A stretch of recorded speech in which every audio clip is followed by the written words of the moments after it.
Confuse parenting এর আরেকটি নতুন পর্বে আপনাদের স্বাগত জানাই। আজকের ভিডিওতে কথা বলবো নবজাত শিশুদের কিছু স্বাভাবিক লক্ষণ এবং কিছু স্বাভাবিক অ্যাক্টিভিটি যেটা নতুন মায়ের কাছে একটু অস্বাভাবিক মনে হতে পারে। তাই গোটা ভিডিওটি মনোযোগ দিয়ে দেখবেন, স্কিপ না করে। কারণ এই ভিডিওতে আমি আপনাদের অনেক প্রশ্নের উত্তর দেব। আর হ্যাঁ, কনফিউজ প্যারেন্টিং চ্যানেলটি প্রথমবার দেখলে অবশ্যই চ্যানেলটিকে সাবস্ক্রাইব করবেন। আজকের ভিডিওটি ভালো লাগলে, ইনফরমেটিভ মনে হলে অবশ্যই ভিডিওটিকে শেয়ার করবেন। তাহলে চলুন টপিকটি নিয়ে কথা বলি। দেখুন, নবজাত শিশু যখন বাড়িতে আসে, একজন নতুন মায়ের জন্য এটা কিন্তু একটা কিউরিওসিটির বিষয় থাকে যে বাচ্চার জন্য কোনটা ভালো এবং বাচ্চার কোন অ্যাক্টিভিটিটা স্বাভাবিক। প্রথমেই যেমন আসে, যখন মা প্রথম অনুভব করবেন যে বাচ্চা হিঁচকি দিচ্ছে এবং নতুন মায়ের প্রথম প্রশ্নটাই হয়, তাকে তো জল খাওয়ানো যাবে না, তাহলে হিঁচকিটা কি করে সারবে? দেখুন, আপনার বাচ্চা যে হিঁচকি দিচ্ছে, এটা ভীষণ স্বাভাবিক একটা অ্যাক্টিভিটি ছোট শিশুদের। এবং অনেকে এটাও বলে, দেখবেন বাচ্চার এই হিঁচকি দিচ্ছে কারণ ওর পেটটা বড় হচ্ছে। বাচ্চা কেন হিঁচকি দেয়, তখন আপনি কি করবেন, এটা নিয়ে আমার একটা ভিডিও আছে, এখানে আমি লিঙ্কটা পুট করে দেব। তাহলে এই হিঁচকি দেওয়ার লক্ষণটা একদম স্বাভাবিক। এটা হয়তো আপনি বাচ্চাকে দুধ খাওয়ালেন, তারপর সে হিঁচকি দেওয়াটা স্টার্ট করলো। তার জন্য আপনাকে দ্বিতীয়বার দুধ খাওয়াতে হবে না। এই হিঁচকি আপনা থেকেই সেরে যায় বা বন্ধ হয়ে যায়। শিশুর নেক্সট স্বাভাবিক যে লক্ষণটা, সেটা হচ্ছে দুধ খাওয়ানোর পর দেখবেন সে বমি করছে। বাচ্চাকে দুধ খাওয়ালেন, তার 10 মিনিট পরে সে বমি করলো। সেটা ছানা বমিও হতে পারে বা দুধ বমিও হতে পারে। এটাও কিন্তু সমস্ত বাচ্চাদের ক্ষেত্রে একটা স্বাভাবিক লক্ষণ।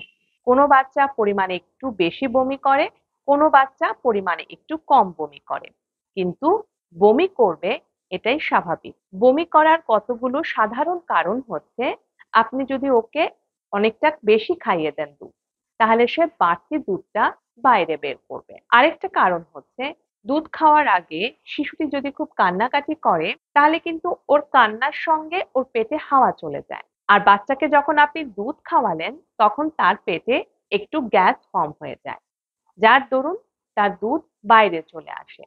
এটাও একটা বমি করার একটা স্বাভাবিক কারণ। আরেকটা কারণ হতে পারে, যদি বাচ্চার গ্যাস, অ্যাসিডিটির মতো সমস্যা হয়। অনেক সময় মায়েরা একটু স্পাইসি খাবার যদি খেয়ে নেন বা টক জাতীয় খাবার যদি খেয়ে নেন, তার থেকেও বাচ্চাদের অ্যাসিডিটি ফর্ম হতে পারে। হয়তো আপনারা এটা শুনেছেন যে মায়ের খাবারের সঙ্গে সন্তানের এইগুলো হওয়ার কোনো কারণ নেই। বাট আমি নিজে অনুভব করেছি, আমি যখন কোনো স্পাইসি খাবার খেতাম বা টক জাতীয় খাবার খেতাম, তখন কিন্তু আমি আমার বাচ্চাদের মধ্যেও গ্যাস ফর্ম হতে দেখেছি এবং সে বমিও করেছে, টক বমি। আর এটা বাচ্চার এজ ধরুন 1 মাস কি 45 দিন বা 2 মাস, এই এজ গ্রুপের কথাই আমি বলছি। একদম নিউবর্ন বেবি 10 দিন বা 15 দিন বা 20 দিন, এই রকম ক্ষেত্রে মায়ের খাবারটা কিন্তু ভীষণভাবে এফেক্ট ফেলে। তো এই কতগুলো হচ্ছে স্বাভাবিক কারণ যার জন্য বাচ্চার বমি হতে পারে। আমি কোনো সিরিয়াস কারণ নিয়ে ডিসকাস করছি না। আরেকটা স্বাভাবিক লক্ষণ হচ্ছে, বাচ্চা পি বা পটি করতে গিয়ে খুব কান্নাকাটি করছে, এটাও কিন্তু ভীষণ স্বাভাবিক। কারণ বাচ্চার এই যে অ্যাক্টিভিটিটা ফার্স্ট টাইম সে করছে, তার জন্য তার একটা অস্বস্তি ফিল হতে পারে, অথবা তার প্রস্রাব বা পি করতে সে খুব এক্সাইটেড ফিল করছে বা সে করতে চাইছে না, তার জন্য এটা হতে পারে। অনেক সময় বাচ্চা দেখবেন পি আটকে আটকে ছাড়ে, এটা একটা তার খেলা। তো এটাও কিন্তু স্বাভাবিক। আরেকটা খুব স্বাভাবিক লক্ষণ এই সময় আপনারা হয়তো দেখবেন, সেটা হচ্ছে আপনি বাচ্চাকে দুধ খাওয়ালেন, তার পি পটিরও কোনো সমস্যা নেই, কিন্তু বিছনায় রাখার সঙ্গে সঙ্গে সে ভীষণ আইমুড়ো খাচ্ছে, ও তার দেহটাকে একদম স্কুইজ করে দিচ্ছে এবং আপনার কাছে এটা একটা ভয়ের কারণ। এটা কেন করছে? এটাও একটা খুব স্বাভাবিক লক্ষণ, বাচ্চারা এটা করে। অ্যাকচুয়ালি এটা ওয়ান কাইন্ড অফ প্লে, ওরা এটা খেলছে। বাচ্চার আরেকটা খুব স্বাভাবিক লক্ষণ, যেটা একদম নিউবর্ন বেবিদের ক্ষেত্রে মায়েরা দেখবেন, সেটা হচ্ছে নিউবর্ন বেবি ঠিকভাবে মায়ের বুকের দুধ খায়, ব্রেস্ট ফিড খায়, তাহলে কিন্তু তার পি ঘন ঘন হবে। এটাও খুব স্বাভাবিক একটা লক্ষণ। এটা নিয়েও মায়েরা অনেকটা চিন্তিত হয়ে পড়েন যে বাচ্চা এত কেন প্রস্রাব করছে। এটাও ভীষণ স্বাভাবিক। আরেকটা স্বাভাবিক লক্ষণ হচ্ছে, যখন আপনি ব্রেস্ট ফিড করাবেন, ব্রেস্ট ফিড করানোর পর যখন ঢেকুর তুলবেন তখন দেখবেন তার একটু পটি হয়ে গেছে এবং পরিমাণটা খুব সামান্য। এবং অনেক সময় দেখবেন যে প্রতিবারই তার এটা হচ্ছে।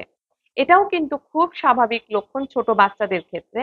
কারণ এই সময় তারা যেহেতু লিকুইড খাচ্ছে, তাই ওদের একটু যখন গ্যাসও পেট থেকে বেরোয়, যখন আপনি ওকে ঢেকুর তুলাচ্ছেন, গ্যাসের সঙ্গে সামান্য একটু পটি বেরিয়ে আসে। তো এটা নিয়েও ঘাবড়াবেন না। এটাও ভীষণ স্বাভাবিক লক্ষণ। নিউবর্ন বেবিদের ক্ষেত্রে আজকে যে কতগুলো লক্ষণ বললাম, এগুলো নতুন মায়েরা যখন প্রথমবার দেখেন তখন একটু আতঙ্কিত হয়ে পড়েন। অ্যাকচুয়ালি এগুলো আতঙ্কের কিছু নয়, ভয়েরও কিছু নয়। এগুলো ভীষণ স্বাভাবিক লক্ষণ। এটা নিউবর্নদের ক্ষেত্রে হয়ে থাকে। তবে সবার ক্ষেত্রে হয় না। কোনো বাচ্চাদের ক্ষেত্রে আমরা এই ধরনের সিমটম দেখতেও পাই না। কিন্তু বেশিরভাগ বাচ্চার ক্ষেত্রে এগুলো দেখা যায়। আজকের ভিডিও আমি এখানেই শেষ করব। কেমন লাগলো কমেন্ট করে জানাবেন। নিউবর্ন রিলেটেড আর যদি কোনো প্রশ্ন থাকে অবশ্যই এই ভিডিওটির নিচে করবেন। আমি আমার সাধ্যমতো উত্তর দেব।